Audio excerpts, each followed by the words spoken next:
What's going on, guys, and welcome back to another episode of Club and Country. This is the 14th episode in the series, and in today's episode we are officially ending the first season in the series, and what a first season it's been for Paris FC. Winning the title in March with several games to go, reaching the Coupe Nationale semi-finals before sadly being knocked out by Stade Rennais in the last episode, and of course in the league we're still undefeated as well, as we have our first of 3 games in today's episode here, the first of the 3 remaining games of the season against Dijon here at home. What a fantastic season it's been for Paris FC, and of course, as I said before, the main and the sole aim really with Paris FC was to just get promoted to the top tier of French football in the first season. To do that in March and win the league title as well, and to potentially end the season undefeated whilst reaching the semi-finals of the Cup, I mean, it's just been absolutely extraordinary and better than what I ever could have hoped for. But still, in the first of the 3 games remaining in today's episode here, as you can see, we had a goalless draw against Dijon. Not the most exciting of games.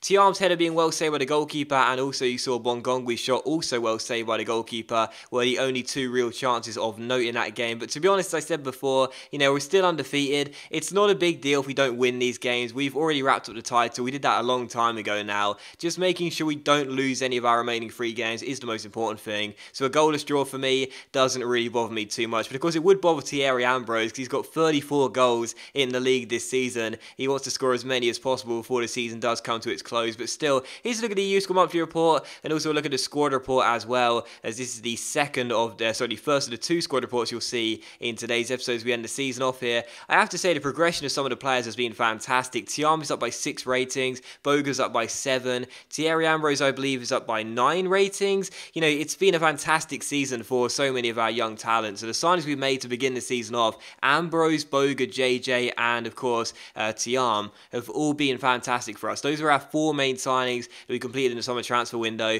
All of them been fantastic, and when you consider the fact that we've also promoted our youth team goalkeeper Barmy as well, or AB as I call him, and he's kept 3 clean sheets in 3 games, I mean, right now the future with Paris FC is just looking very, very bright indeed. And of course, we're already thinking about what's going to happen next season. Obviously, right now we should be thinking about closing out the season and doing undefeated, but I'm still thinking for next season how we're going to do our first season in the top tier of French football, what position we should really be aiming for. With Racing Santander, we had a really good first season, and that's exactly what I want to do with Paris FC. Have a really solid first season, get promoted to the top tier of the football pyramid in the first season, just like we did with Racing Santander. We've done that, and now just like Racing Santander did in the second season, what I'm hoping is we'll have a really solid second season and just continue the progression of Paris FC as quickly as it's been so far in this series, because in the first season the progression we've seen already from these players has been fantastic, and one guy in particular has been progressing unbelievably well. He scores here for the 35th time in the league this season. Thierry Ambrose, our skipper, opens the scoring in the second game of today's episode here against our rivals Red Star FC to make it 1-0. 35 goals. I just want to reiterate, 35 goals in the league this season. Just unbelievable from Ambrose, and he does open the scoring here in the second half. So 1-0 to Paris FC, but he's not just been scoring goals this season, he's got a few assists as well. He gets his 4th one here in the 75th minute. He could have gone through to score his 36th goal. Let's be honest here, we know he's capable of doing that, but instead he gave it unselfishly to his teammate Nicolas, who gets his 6th goal of the season and does make it Red Star 0, Paris FC 2. So another assist for Thierry Ambrose, his 4th in the league this season. Nicolas gets his 6th goal. Ambrose could have got his 36th, but instead gave it to his strike partner, and it is Red Star 0, Paris FC 2. So 2 goals up in this game, but he would have the chance to get goal number 36 in this game anyway, because in the 80th minute, Red Star give away a penalty. Vitor Bastos with a terrible challenge as the number 3 brings down Grange in the area, and Ambrose has the chance from 12 yards to get goal number 2 and our 3rd of the game. He stands up to take the penalty, and of course he would score it as well. Sends the goalkeeper the wrong way, puts it into the top corner. It was never in doubt he would score from the spot, and he did. So Red Star 0, Paris FC 3, 2 for Thierry Ambrose and an assist for him as well, as Nicolas got the 2nd goal of the game. It's goal number 36 for the season. What a debut year for our captain, and we do win on the penultimate game of the season against our rivals. So Red Star 0, Paris FC 3. The home side were actually playing alright in this game, you know. In the first hour, they weren't playing too badly. As things said, it was 0-0. They were actually looking okay in this game. Not too menacing or anything, but holding their goalless draw, if you will, against us. But after the hour mark, we scored a goal, and then in 15 minutes, we went to score 3 goals. You know, there was no goals till the 64th minute, and then in 15 minutes, we scored 3. Pretty poor defending from Red Star really, and we do indeed get ourselves another win notched up. So really pleased with that. And for Thierry Ambrose as well, you know, like seriously, 36 goals in his debut season. I've been reading the comments and you guys telling me how many goals you think he'll be scoring in his debut year for us. It's just been extraordinary to get 36 goals already this season, going into the final game of today's episode and the season as well against Nancy here too. I was not predicting 36 goals. I always say that if I can get 15 goals out of a striker in his debut year for the club, I'll take it. You know, that's 15 goals in all competitions. I'll take that. But you know, to score 36 goals is just funny. It's so ridiculous how good he's been. But still, we don't mind at all. Paris FC winning the game by 3-0. And going to the final game here, we did indeed take on Nancy, who themselves were hoping for a result in the final game of the season. For us, of course, we were already up with the title and just doing everything we could to stay undefeated. But in the final game of the season, Nancy in third place needed to get at the very least, a point in this game to try and get themselves into the second automatic place for promotion in the French second tier. But to be honest, they didn't start very brightly in this game and looking like they needed a result. We looked far better, hit the post early on, and then the second half here, we won ourselves our second penalty in 2 games. Ambrose wins it, Ambrose takes it, and of course, Ambrose scores it as well. 69 minutes in, we do indeed open the scoring. Paris FC 1,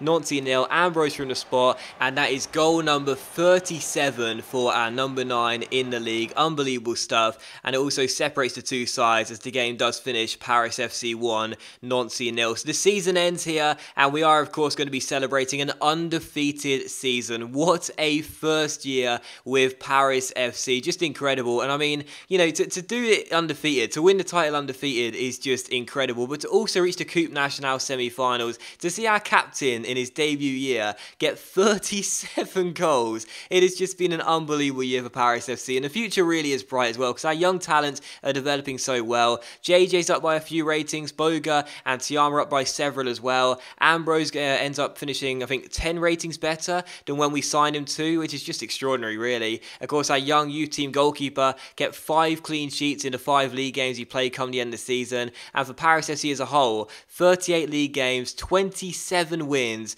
and 11 draws, and of course 0 defeats as well. We only let in 13 goals all season long, 59 were scored as well. Incredible goal difference record, but of course winning the league title, doing undefeated was incredible. Ambrose topping the goal scoring charts, believe it or not, with 37 goals. Just extraordinary stuff. What a fantastic season from Thierry Ambrose. But despite this, despite Thierry Ambrose having 37 goals and getting the golden boot and being fantastic, he didn't win player of the competition, and he also didn't make it into the team of the year. I mean, brilliant. Well done EA. That is just genuinely hilarious. Thierry Ambrose, I couldn't wait to show you this. Thierry Ambrose got 37 goals in his debut year for Paris FC, yet somehow did not make team of the season. I mean, what? Like, how? I mean, honestly, I know sometimes we make a lot about EA's game and how it's just, you know, not up to scratch and stuff. It is, you know, FIFA 16 career mode is pretty poor and it's got a lot of flaws and everything, but that sort of stuff right there is just completely inexcusable. I mean, seriously, like, how can you have a player scoring 37 goals in the league yet not making team of the season? How is that possible? He scored more goals than the second and third place in the top goal scoring charts combined. I mean, how could he not get into team of the season? Like, not winning player of the competition, you could possibly make a case for it because our goalkeeper was fantastic. You know, only 13 goals conceded all season long, played every single league game other than 5, of course, which our youth team goalkeeper played. But either way, you know, you probably still would have given it to Thierry Ambrose. But okay, fair enough. We won't talk about him not winning player of the competition as ridiculous, but it's just laughable. Like, how, like, what's he got to do to get into team of the season? Like, seriously, what does he have to do? Does he also need to get 37 assists as well? I mean, it's just absolutely extraordinary, but still, I thought it was really funny. Couldn't wait to show you that. But still, following that, as you can see right here, we take a look at the youth squad monthly report. You saw one of our youth players wanted to terminate his contract there as well. And also we got the fee due for a loan player here as well. Enzo Fernandez of Real Madrid, of course. We did negotiate a future fee of Real Madrid for £400,000. We wanted to exercise those rights and take Fernandez to Paris FC on a permanent deal. But as you can see in just a moment's time, because we never got any tournament prize money with Paris FC for getting promoted and winning the title, which I think is a little bit harsh, sadly for us, we can't afford to pay that fee. So Fernandez and Zidane's son is going to go back to the Bernabeu. Maybe we'll get him back next year, possibly on loan or possibly on a permanent deal. We're not too sure, but either way, Fernandez grew 2 ratings for us. Wasn't amazing this year, but didn't do too badly. But either way, it's a bit of a shame to know that Fernandes will probably go back to Real Madrid. I mean, he is going to go back to Real Madrid now, as we can't afford to pay the £400,000 deal we negotiated. But either way, he had a decent season, and there you go. Still, look at the final squad report for the first season. You can see how the players have looked after the first season here. Have to say, as I mentioned it a few minutes ago, I am so pleased with the progression of certain players here. AB's up by 3 ratings already, fresh out the academy. JJ grew 5 ratings, because we're trying to train that stamina rating up as quickly as possible. Tian went up by 6 ratings. Bogue went up by 7, I think it was. And of course, Thierry Ambrose, you saw a minute ago, went up by 10 ratings in his first season for Paris FC. So absolutely fantastic stuff. It's been an incredible season, and without doubt one of my best ever, really, managing a team in career mode. You know, to win the title and to do it undefeated with, let's be honest here, pretty subpar squad. To get 37 goals out of our new signing for the striker role, the skipper, was just incredible as well. Not to mention the fact we also reached the Coupe Nationale semi-finals. It's been an amazing season for us, and as you can see, the sad news is, of course, that for us, we won't be able to get Fernandes for £400,000. He did say he wanted to come here. He didn't do a Loftus-Cheek and say he wanted to stay at the Bernabeu. He did want it to come to Paris FC, but as you can see, we didn't have the necessary budget to complete the move, and therefore, Fernandes and Zidane's son will be going back to Spain. So pretty sad about that. Again, we might get him next season anyway, possibly on loan or a permanent deal. We'll have to wait and see, but it's a bit of a shame, because I didn't realise we wouldn't get any tournament prize money. I thought for sure we'd get at least a few £100,000, if nothing else, but instead the board don't give us anything at all. We're penniless here at Paris FC, and therefore can't afford to pay the future fee for Zidane's son. But again, you never know. We might get him back next year. We're not too sure. But still, following out to end the season off here, we have a scout report here, a youth scout report, and also we'll look at the contracts as well. We did negotiate new deals for Puyol and also Grange as well, but for Traoré, our 55 rated central defensive midfielder, he said he wanted to understand his role at the club, and I thought, do you know what? You're probably not going to play next season, so instead we decided to let him go. So Traoré is going to get released, Puyol and Grange will stay, but he can go. We're not going to use him, and we want to focus on the younger players here anyway. But that does in the first season with Paris FC, guys, so I want to say a massive thank you for the support in the first 14 episodes. Really hope you've enjoyed this episode as well. If you have, then please do leave a like, because it's of course much appreciated and really helps my channel out. The new season is going to start on Saturday evening. That'll be episode number 15, so look forward to that. But thank you for watching this episode regardless. Hopefully you have enjoyed it. Hope you're excited for the new season with Paris FC, and I'll see you for that episode number 15 on Saturday.